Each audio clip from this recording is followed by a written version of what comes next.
Can the one-state reality in Israel-Palestine survive without U.S. support? Welcome to Connections, the Arab Studies Institute interview program. I'm Mouin Rabbani, and for this episode, we're delighted to be speaking with Nathan Brown. Nathan Brown is professor of political science and international affairs at George Washington University and non-resident senior fellow at the Carnegie Endowment for International Peace. He was president of the Middle East Studies Association from 2013 to 2015 and is a member of the board of trustees of the American University in Cairo. Nathan Brown, it's a real pleasure to welcome you to Connections. Thank you very much for having me, Mouin. This April, along with several co-authors, you published an article in Foreign Affairs entitled Israel's One-State Reality, It's Time to Give Up on the Two-State Solution. My first question is to ask you whether you were motivated to write this by the current Israeli government and its extremist agenda, or does the article reflect more long-standing concerns by the authors, and if so, which ones? Sure. Well, there are four authors, and I can speak for one of them, but I've spoken to start with you. And I think it's much more long-standing concerns rather than any immediate reaction to events. We began writing the article in January. It may have been that recent events and sort of recent moves within Israeli politics gave Foreign Affairs a little bit more incentive to publish the article. Because that was around just after the current Israeli government took office. Exactly. Yes. Yes. But I think so. The authors sort of all wound up in the same place, but probably in different ways and for different reasons. I mean, essentially, what we're arguing is that there is simply one state in all of what was mandatory Palestine that controls entrance and exits and security and airspace and the economy and movement and so forth and so on. And I would say that I individually kind of came to sort of think much more in these terms, really probably about 15 years or so ago. And it probably had to do with what I saw with then sort of the death of a two-state peace process going on at the time, but also the deep split in Palestinian politics between the West Bank and Gaza, some friends in Israeli politics. And I just didn't see how there was going to be any meaningful two-state diplomacy anytime in the foreseeable future. So there was simply a reality of one state. And, you know, I may sound prescient that way. I don't think I was prescient or smart. It's just that that's what everybody who lived there was telling me. And there's essentially no longer a significant distinction between Israel on the one hand and the occupied territories on the other. Yes. And I mean, in a sense, there is a distinction, but it's not a loss of Israeli control. Right. And the you know, there have been people who've been saying that for a long time. Some people who've been saying it for shorter times. I think my fellow co-authors, I mean, all of us actually, when we discussed this with among ourselves, we were believers in two-state diplomacy back in the 1990s. And I've never asked them each to pin a particular date when they kind of gave up hope on that. When was yours? Mine, I remember writing something called, I think, Sunset for the Two-State Solution, and that was in 2007, as I remember, right with about the time of the Hamas-Fatah split. I'd actually drafted it before, and then when the split happened, I said, well, you know, this is so obvious, there's no point in publishing it anymore. But then it turned out that there was. Mm-hmm. But so it was really kind of longstanding concerns. At the same time, I think recent events and basically what's been going on the ground in this year have really given force to the argument. And it's pretty difficult, I think, to deny the reality on the ground right now is that there is a single state in control. And particularly so, probably at the rhetorical level, if you look at the statements being made by various Israeli leaders and ministers and so on, and then seeing them almost immediately transferred into realities on the ground. Exactly. Yes. I mean, in a sense, what happened after 1967 was Israel neither annexed the territory nor relinquished control. I mean, it managed control in different ways, constructed the civil administration, the Oslo Accords, the establishment of the Palestinian Authority, and so forth and so on. So there were ways in which Israeli control was reconfigured, but it was never declared. And the current government has stopped just short of declaring it, but certainly elements within the government, including the prime minister himself, talk about Israeli sovereignty as being a goal. Mm-hmm. And you've just discussed various Israeli and Palestinian dynamics. On the one hand, there is the Palestinian schism and disintegration of the national movement.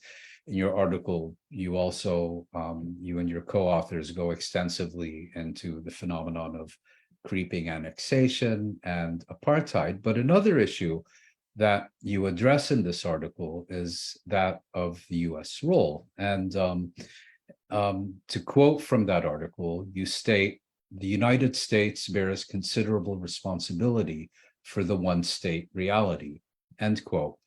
What has Washington done and not done to warrant this responsibility, in your view? Well, the idea that the United States has been very supportive of Israel is not newsworthy, and probably wouldn't have warranted an article in Foreign Affairs. But I would point to two particular things that the United States has done. One thing it has done is essentially said that, and this is basically since 1967, that whatever resolution comes out has to be from direct negotiation among the parties.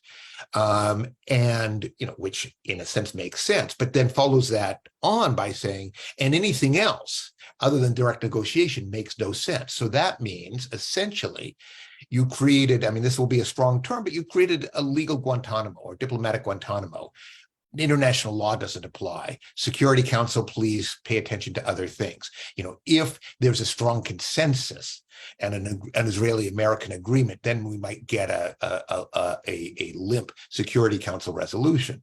Any invocation of the of Geneva and sort of Geneva Convention. Yeah, Geneva Conventions. It's just, that's not helpful, the United States says. We need to get to negotiations. And so it's negotiations between extremely unequal parties in which the Palestinians have virtually no cards to play. And so it winds up almost being petitioning rather than negotiation. So that's one thing that the United States. And you mentioned the Security Council. When you say that Washington proclaims that only the outcome of bilateral negotiations is acceptable, would you say that's in effect giving Israel a veto over any proposal that it ends its occupation? Absolutely. That is what it has done. A few times the United States has gone a little bit further.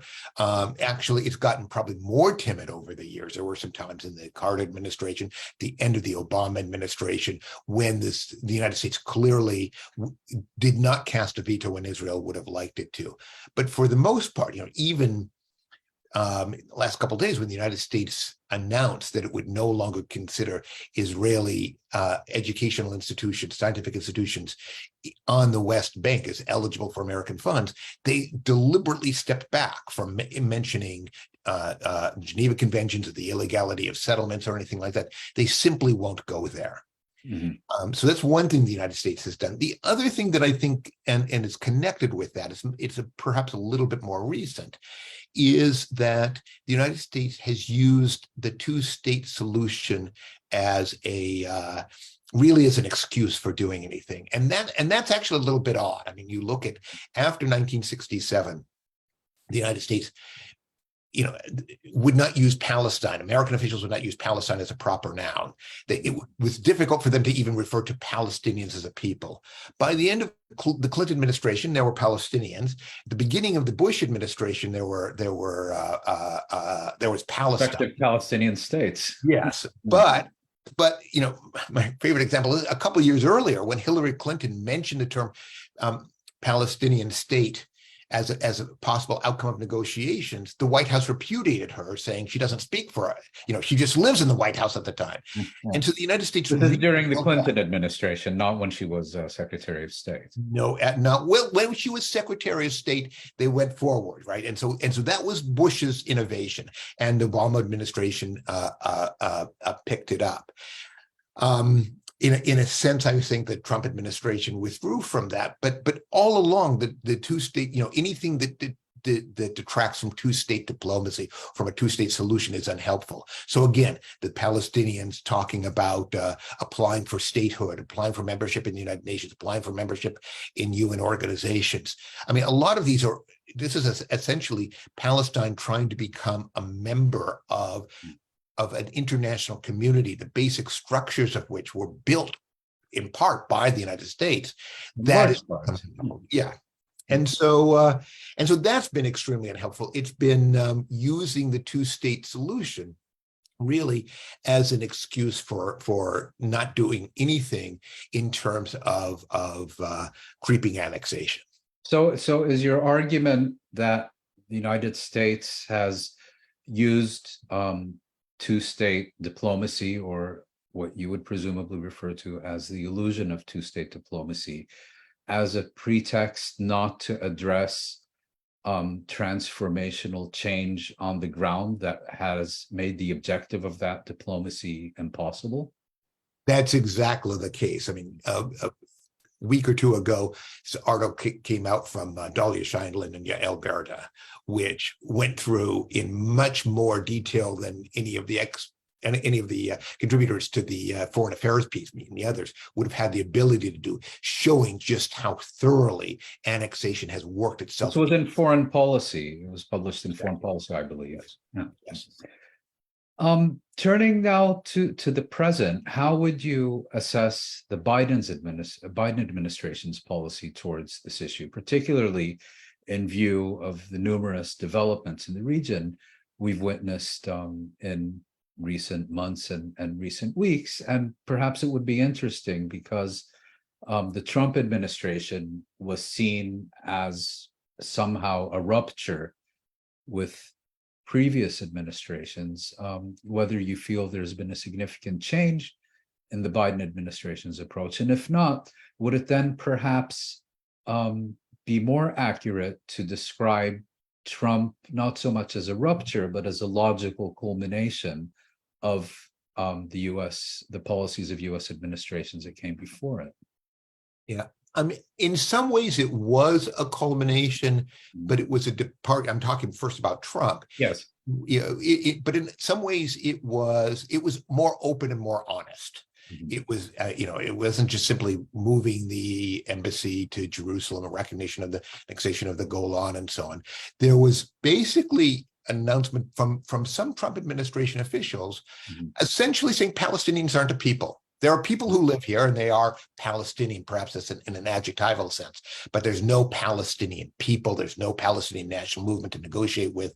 And there are people who need jobs and need universities and so on. So, we'll come up with some kind of arrangement. And if you want to call it a state or not, we don't really care. But it's really about essentially cementing Israeli control. Mm-hmm. And the Biden administration, I think, has pulled back from that a little, and they've reintroduced an emphasis on the two-state solution, but it's not coupled with any kind of diplomacy whatsoever.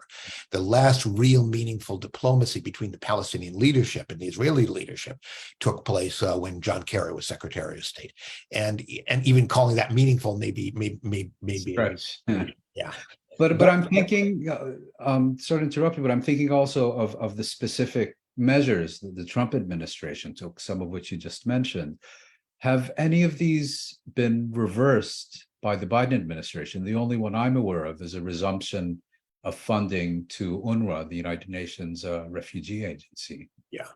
And that is major in a sense. I mean, the number of Palestinians who rely on UNRWA for educational services and in other kinds of ways is enormous. So that's not trivial, but it certainly has nothing to do with it's a Band-Aid. The Biden administration, I think, has essentially sort of internally rearranged things slightly, so they haven't reopened the consulate, but they've elevated the Office of Palestinian Affairs a little bit more in terms of the State Which is based in the U.S. Embassy that's now located in Jerusalem in violation of UN Security Council resolutions. Exactly. Yes. So it's they haven't done anything at all dramatic. I think there's been a slightly different flavor. If anything, they've sort of returned back, I would say, to the pre-Trump policy of just looking the other way, except when something egregious happens. Right. Which leads me to my next question. How, in your view, should Washington respond to the one-state reality that you've been describing? And perhaps as importantly, how would you envision this response actually materializing in the real world? Those are two different questions, unfortunately. Yes. So in the Foreign Affairs article, we basically talk about conditionality, about not trying to block international diplomacy, if not trying to block the involvement of the International Criminal Court, invocation of the Geneva Conventions, Security Council resolutions, and so on. So that's what the article proposes. For me individually, I would say I don't think my own prescriptions would be in tension with that, but I would suggest a couple other benchmarks as well for policy. And let me start with the title of the article. It's the one-state reality. It's not saying that there should be a one-state solution or that the reality of one state is wonderful. It's just saying that's what exists right now, and conflict ending diplomacy isn't going to happen right now. So that leads me to a couple questions I think policymakers should ask themselves. And number one is just, how is this affecting people on the ground? Essentially, right now, Palestinians are defenseless, right? A little bit less so in Gaza, but on the West Bank, when the Israelis move, the Palestinians have basically nothing to resist. In Gaza, movement in and out of Gaza, the stranglehold of the economy. These are of such long standing, we become a little bit inured to them, but they are awful grinding realities. So I would say, and here you're referring to the blockade of the Gaza Strip that's been in place since 2006, and the reality in the West Bank, where the Palestinian Authority, even if it wanted to defend its people, has absolutely no right or ability to do so when attacks are coming from the Israeli military or settlers. Exactly. In some ways, the situation in Gaza goes back before 2006, but becomes especially severe then. And so some kind of way of just ensuring the maintenance of assistance, pressure for loosening travel restrictions and that sort of thing. So that would be one thing policymakers in the United States could do, simply to make the situation manageable. But there's a second thing as well, and that I would suggest, and that is people should ask themselves, not is this going to make a solution tomorrow possible, but how can we enable future generations to have the tools necessary to build a better future? And that means empowering civil society. It probably means things like enabling Palestinian elections, and it might mean revival of the PLO. Those would be good developments for anybody who wants to see some kind of conflict that can be diplomatically managed. And one of the problems is those two benchmarks that I propose are a little bit in tension with each other. Anytime you talk about improving conditions on the ground for Palestinians, they hear, oh, wait a second, you're just trying to make the occupation palatable. The old quality of life approach. Exactly. So I think both of those standards have to be kept in mind at the same time. And that leads me to the other part of your question. How is this realistically pursued? Honestly, I think with the current administration, it's just not an option. They're just not interested in going there. Under a Republican administration, they're just not interested in going there. I think what we would see under a Republican administration would be a swing back in the Trump direction. Maybe not quite as hard, depending on, what part of the Republican Party is occupying the relevant positions. but I think in a later administration, whenever that comes, those are the sorts of ideas that might get some purchase within the American foreign policy machinery. And as a side question, do you think those same observations you've just made apply more or less equally to the European Union? Yes, absolutely. I mean, the European Union, I think, has less leverage with Israel. It's probably even harder to get a coordinated position out of the European Union than it is out of the U.S. government, because there are, in the United States, it's become a partisan issue. In the European Union, it's not only partisan, but division among some of the member states. But I would think, I mean, at this point, the European Union has been a major donor to Palestinians, and so they would be a necessary part of that kind of approach. Well, I can imagine Palestinians listening to you and saying, well, sound ideas in and of themselves, but as you yourself have indicated, don't hold your breath.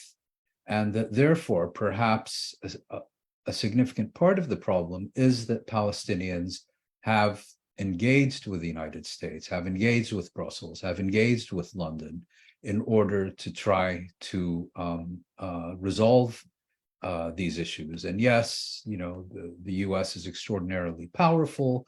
Europe is economically very influential. But what we really need to do, if we want to disengage from Israel, we first have to disengage from Washington, London, and Brussels. How would you respond to that approach? I think it would be difficult in Palestinian terms to argue against that. In essence, what you've got is a senior Palestinian leadership, now extremely senior Palestinian leadership. Yes. Or what I like to say is you've got very senior Palestinian officials, but they're not really leaders. They've invested several decades in that approach, and they've lost, I think, almost all credibility, all ability to lead, precisely because it hasn't led in that direction. So that's almost a starting point, I think, for internal Palestinian discussions. But then what do we do? How do we do this? Do we engage? Is this a time for another uprising, popular resistance, revival of the PLO? And then you get into Palestinian discussions about, I think, the decay not simply of the Palestinian Authority, but of the national movement generally, not as kind of a feeling. Palestinian nationalism, I think, is very strong, but any of the institutions and structures associated with it, and also just the absence of a strategy. It is sort of a staple of internal Palestinian political discussions that I hear is, we have no strategic vision. We have no national strategy. And no institutions to develop such strategies. Exactly. Exactly. And so there are ideas, constant ideas about how to revive that. But it doesn't seem to be happening. I'd now like to discuss the responses to your and your co-author's foreign affairs article. And you addressed these responses in a commentary earlier this month that you wrote for the Stimson Center entitled, "Washington is Finally Smelling the Coffee on Israel and Palestine." My first question is, what leads you to believe it is indeed the case that reality is finally making an impression in Washington's corridors of power? Well, not necessarily the main hallways, but the side hallways is I think, so what tea, not coffee. Yes, maybe, yes. A single shot of espresso, not a double, okay? I think what has happened, so I mentioned how sort of I came to the conclusion of sort of the one-state reality, Yes. Not so much because I was a brilliant observer, but just because I was a good listener. This was what people were telling me, people who lived it. But it wasn't just people who lived it. When I would talk to diplomats, officials, aid people who were on the ground, Europeans, Americans, I mean, they knew this. If you talk to people in the region, in Washington, people would just kind of look at you a little bit funny if you would talk this way, not because they thought you were wrong, but because it didn't fit into any kind of policy process. And that's not true anymore. I mean, I think the real tension within the Biden administration is not about the reality. It's about whether there's any point in doing anything about it. So you have fairly senior people. I mean, I hear this all the time. Fairly senior people who say, yes, and so what? We've got Iran to worry about. We've got China to worry about. We've got Russia, Ukraine, and so on. Wake us up when there's something constructive we can do. And if it's simply the situation continues to be bad, there's no real pressure to do it. So at an analytical level, I would say sort of mid-level people are very well aware of this. I think nothing that we said in the article shocked anybody who's been following it closely. If anything, some of the response is, well, yeah, but why is Foreign Affairs publishing this? We've known it for years. In other words, the significant issue here is not so much the arguments that you're making, but that you're making them publicly and that they're being published in a journal such as Foreign Affairs. I think that's exactly it. And that's exactly why it's gotten more reaction than almost anything I've ever written. It's gonna, for kind of nerdy, and I mentioned how senior the Palestinian leadership is. We're not young. For nerdy, no longer young people, not firebrands, saying this in a staid publication, and that's the news. Yep. And so turning to those responses, what were the main, and also in your view, the most persuasive responses offered by your critics, and what has been your response to them? Well, the main responses have been interesting because I don't think they've been to challenge the core of the argument. So the core of the argument being that a one-state reality exists. Yes. I don't think that's really been challenged. A few people have tried to, but I think most people recognize that's the fact. And in a sense, that's a contribution we're trying to make. Let's start discussion not from an ideal future, but from what actually exists on the ground. So the criticisms, I would say, there have been a couple of criticisms I think have missed the point. One criticism has been, well, one state would be awful. That's no solution. And our answer is, well, yeah, one state is pretty awful. We agree. Another criticism has been, you're trying to destroy the state of Israel. No, we're not. That's not an argument coming from Palestinians, I presume. No. The main argument I've heard from Palestinians, has been, again, this is Good new. morning. The strongest arguments, I would say, one of the unfortunate aspects of this is just how polarized things are and how much groups talk within their own bubbles. But I would say one response has been to the article, one critical response that I take pretty seriously has been, you come right up to saying it's an apartheid system, and then you stop. Come on, what do you need? There's an international definition of apartheid, a legal definition. This easily qualifies. International human rights organizations, Israeli human rights organizations have documented this. Why do you come up with this kind of namby-pamby? If it's not apartheid, it rhymes, which is a phrase in the article. So I take that kind of seriously, and I think if we were writing it today, we probably would have just embraced the word. Mm-hmm. I think we wanted to avoid it basically to sort of signal to people, we're not firebrands here. We're not motivated by animus.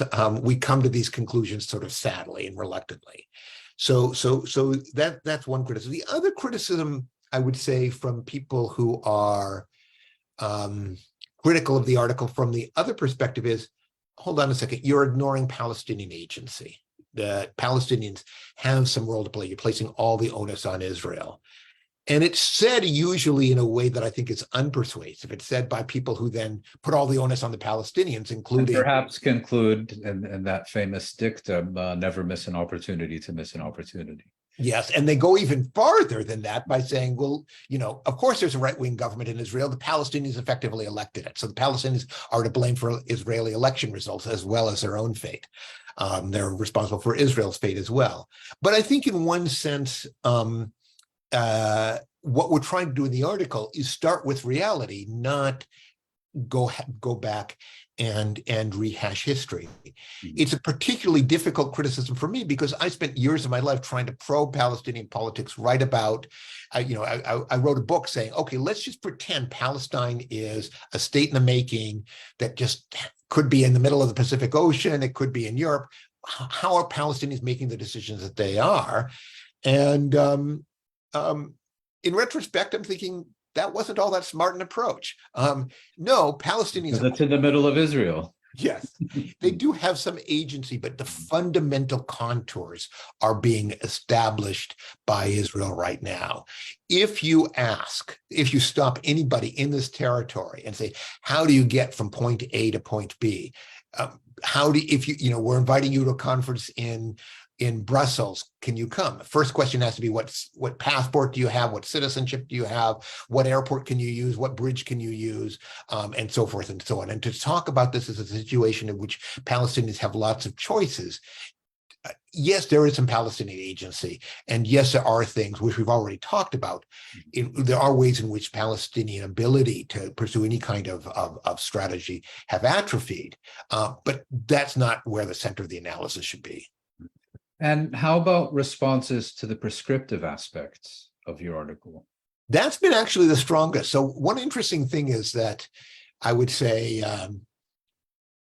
in private settings or Chatham House rule or this sort of things, I've heard this now from people who were very much involved in previous iterations of the peace process, and they agree with every single thing you say, except, do you really think we could do this? And I don't really have a response to that. I mean, I think that is essentially the charge is saying your prescription is politically unrealistic. And my response is yes, in the short term, you're probably right. The Biden administration is not going to do this. A Trump or a DeSantis administration is not going to do this. I do see some long-term changes at work that may lead in a different direction, but that's a criticism that I think is fair. Yeah. And speaking of these long-term changes, one area where we've been seeing them, of course, is within the American Jewish community.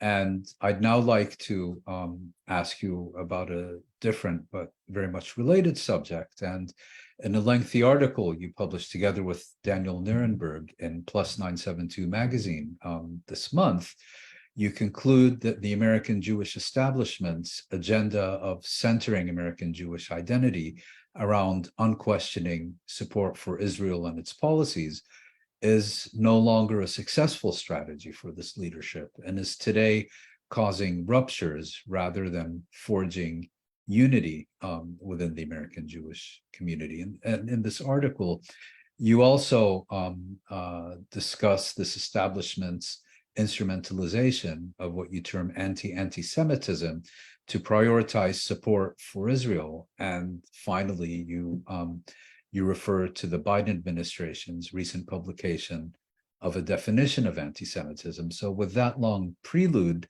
if I could ask, what are your main arguments in this respect? Yeah, well, the essay came out of a conversation I actually had with a Palestinian American friend, and I was basically sort of trying to explain, this is why it is that anti-Semitism gets defined the way that it is. It does. So the main argument in terms of kind of the American Jewish community is that over the last half century or so, Israel has become central to American Jewish identity in a way that it wasn't before. I mean, there was a strong Zionist movement. There were anti-Zionists. There were people who didn't care about Zionism.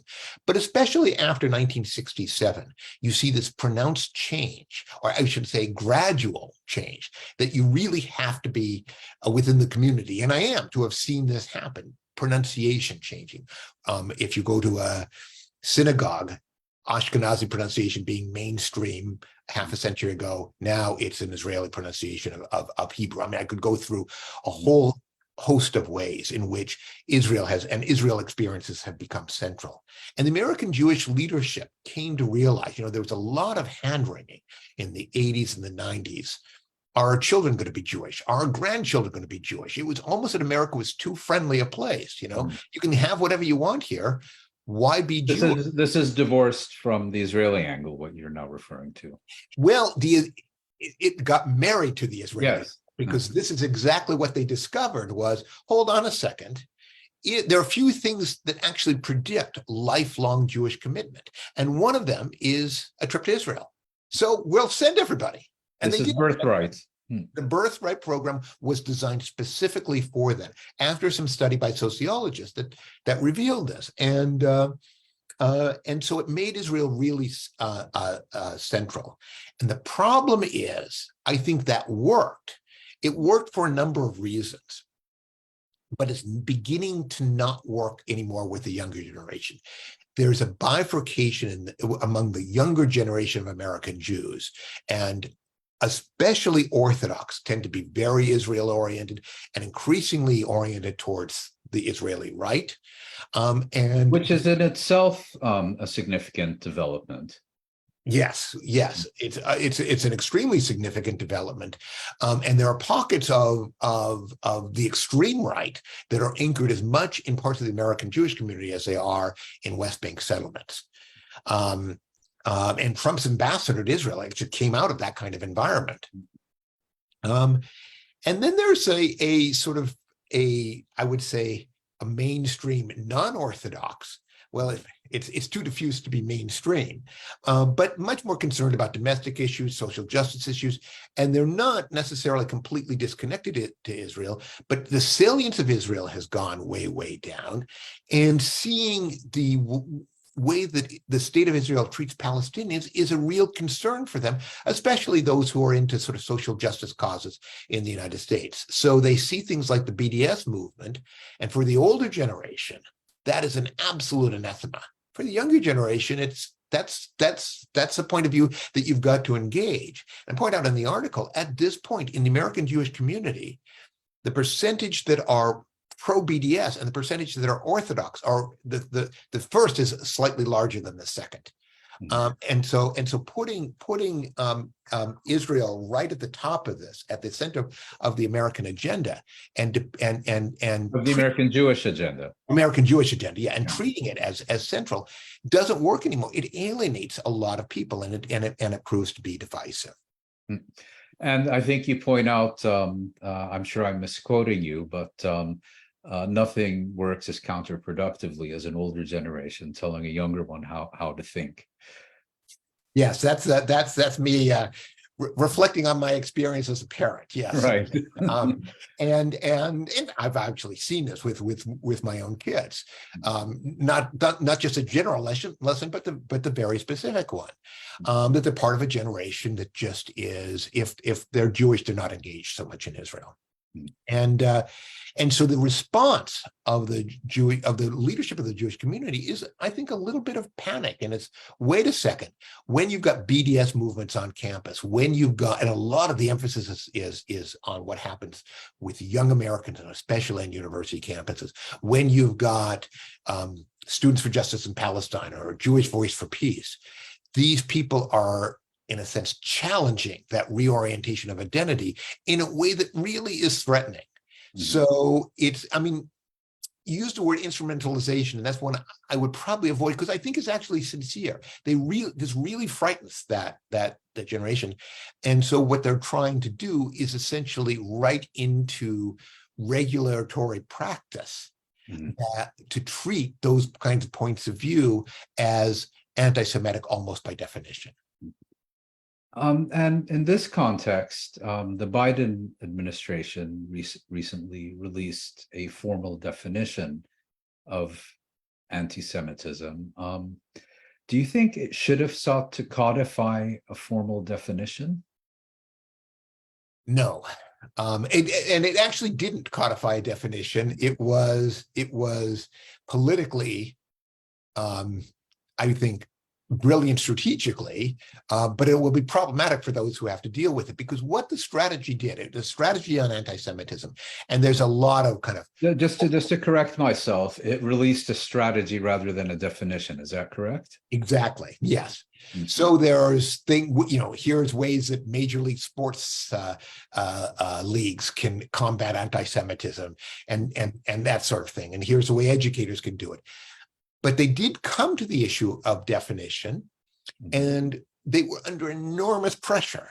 A lot of mainstream organizations, Jewish organizations, say you've got to essentially endorse the International Holocaust Remembrance Association definition, which talks about, it says criticism of Israel similar to that which you criticize for any other country would be okay, but questioning the Jewish right to self-determination and this sort of thing, that's anti-Semitism or inordinate criticism of Israel. And so a lot of sort of left-wing Jewish organizations and non-Jewish organizations said, wait a second, that's not anti-Semitism. That might be a political position. Those might be political positions you don't like, but it's not anti-Semitism. And so and some scholars, even Jewish scholars, have said, scholars of anti-Semitism have said, hold on a second, you're trying to use that the IHRA definition, the International Holocaust Remembrance Association definition, which was really kind of a discussion of anti-Semitism, and you're trying to use it as like a hard and fast benchmark. So they came up with some alternative definitions, and the Biden administration embraced the IHRA definition, but says there are some other good ones. So it didn't exclusively embrace the IHRA definition, which, without getting into it, is being used quite effectively, particularly in Europe, to stifle Palestinian and pro-Palestinian speech. Is being used effectively in Europe. It's being written into laws at the local level here. And I think the hope is, imagine you're like some dean of students, or you're some DEI officer, or you're somebody in a personnel office who gets a complaint about employment discrimination or education, anti-Semitism in the classroom, or this sort of thing. And you're not equipped to deal with this, or you don't have any background. So you go very, very quickly. Okay, what is anti-Semitism? And what they're trying to do very, very clearly is to say, here's here, black on white. Yes. And there's a clear, I would say, legal strategy that is designed to say, okay, we don't need this in law. Mm-hmm. We'll just have everybody use it informally in practice. And does the Biden administration's approach to this issue respond to the concerns that you expressed in your article? And I should say that much of the article focuses indeed on this campaign to stifle free speech. Do you think that the Biden administration's approach has left enough space for it not to be used to stifle free speech? No, I don't think so. It has not joined the trend in the direction of encoding the IHRA definition into practice, but it hasn't resisted it either. And so it's neither fish nor fowl. Exactly. It also does something interesting as well, and which I think escaped an awful lot of notice. It basically says, okay, this is a definition that can be used internationally. The strategy is a domestic strategy. Mm-hmm. And the reason that matters is that the State Department has sometimes embraced the IHRA definition. Mm-hmm. And what that means is that in international fora, it might be that the United States pushes it. And there's a very thorny and complicated issue right now with the visa waiver program, which is being negotiated between Israel and the United States, which basically demands reciprocal treatment.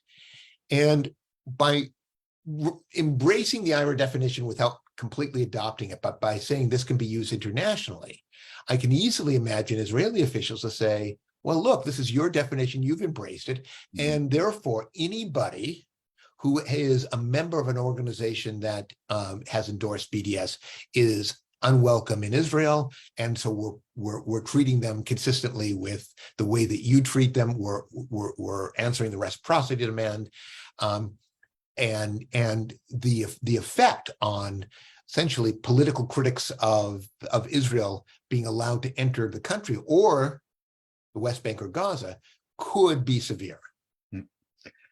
Nathan Brown, thank you very much for sharing your insights and expertise with Connections. It's been a fascinating discussion. Thank you very much, Mike.